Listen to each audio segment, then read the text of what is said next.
Anouba chahi lising ani kulhumdoi lakpasida malengi miyam pumnamak harau tayamba phongdoknari yaifa paujal pinari Manipurda su nungaiba phongdoknari imoinugi gan ngaigi harau kumhaisu mathang pangtoknakre covid ki phibam khara phagalakpaga loinana thabak thorum kaya mathang paikhannarakli mang macha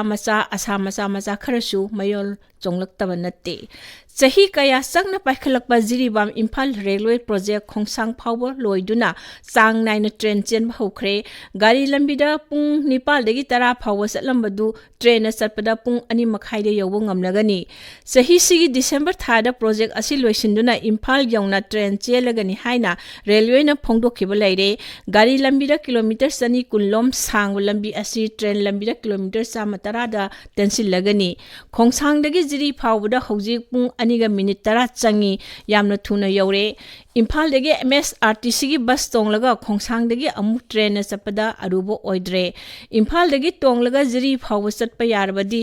pung ani makhaida jiri yauduna nungaibo khongchat amu oiragani ching lambi oiba thong yamna saba tunnel yamna hutpagi tangai phadana matam khara changkhrabasu lising ani kulhumdoida Imphal da train yaurak lagani khanbada asukki matik nungaibo poe adubu yamlaba labor mayam ama changsil lakpagi awabadi mayok nagani haisingna senaba sexual thorang kaya paikhatuna mayam ama thomjilakta ba hotnabadi tangai phade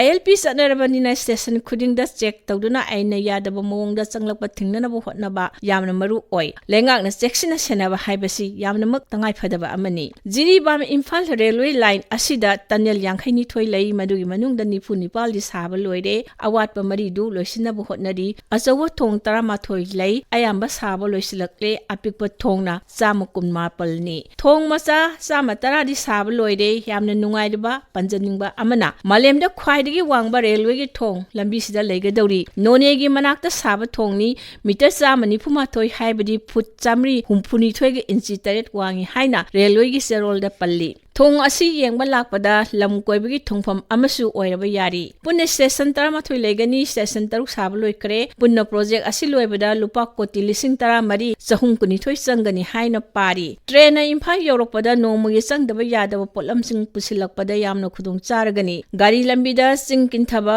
thong yadaduna numit kayani panduna leibadu safaragani nongpok thong hangba thausilgi makhada Manipur phawraga Myanmar Thailand Malaysia Singapore yongna chatkiba bagi thaurang mangjaunana leire Cambodia Laos Vietnam China Korea Japan yongna chatkibasu yaragani Imphal Jiri National Highway asisu lane mari ontoktuna chatpa nungainaba sembagi thabak paikhatli barak amadi makru thong concrete nak sakhibadagi lambida truck kaya palamadu tawdre Guwahati Shillong Highway gumna semlak laba matamda chathok chasinda yamna khudung chaba hengallaktuna lalon itik tawbasu khudung charagani kendagi lengak na akanwa miyeng changlingida thunu loisinanaba Manipur gi lengak na kupna yangsinbasu maru oi amana Manipur asi golden triangle dagi lakpa drug singe asaw lambi am oi yetum sirin season aduna drug kapmina badagi lising ama samapan marifu mapal dagi Manipur da HIV gi asaw web ama laki hojikti khara makhaidi laksin bangamle adubu brown sugar ganja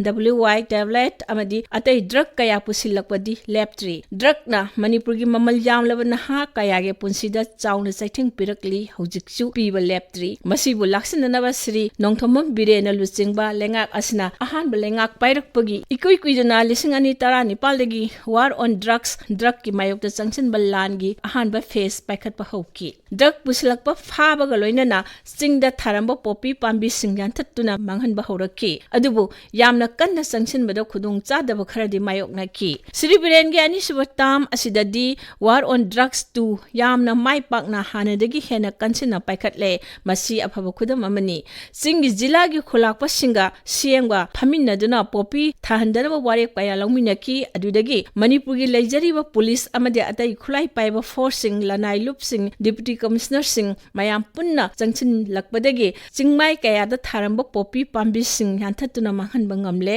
singi miyam amadi lup kaya su yoksilaktuna popi thabagi mahutta sendong leiba sing yaingang champra komla yongchakna chingba horti agriculture gi potlamsing thananaba sem sare lengakna su punung thaugatuna mateng pangba haure singi lusingba singbu thajahanba ngamba naha singda thajaba piba ngamba asi thagatningai oi poppy digi sungba drugs sing aduna macha masu singda akanba setting pirakani drone sijina duna poppy hatnanaba paikhaliba thawrang asisu maram chana technology sijinabagi khudam amani asawa industry natrabasu industry macha macha singi hub ama ohenanaba mai sang naina phanghaningi thabak phangdriba naha singda masana thabak pijanaba thawrang ching he na masak thokna paikat haningi Anouba chahi lakpasida Anouba asa khara naha singda piba loyana khongjal yangna zakhot maikaida sangsil haningi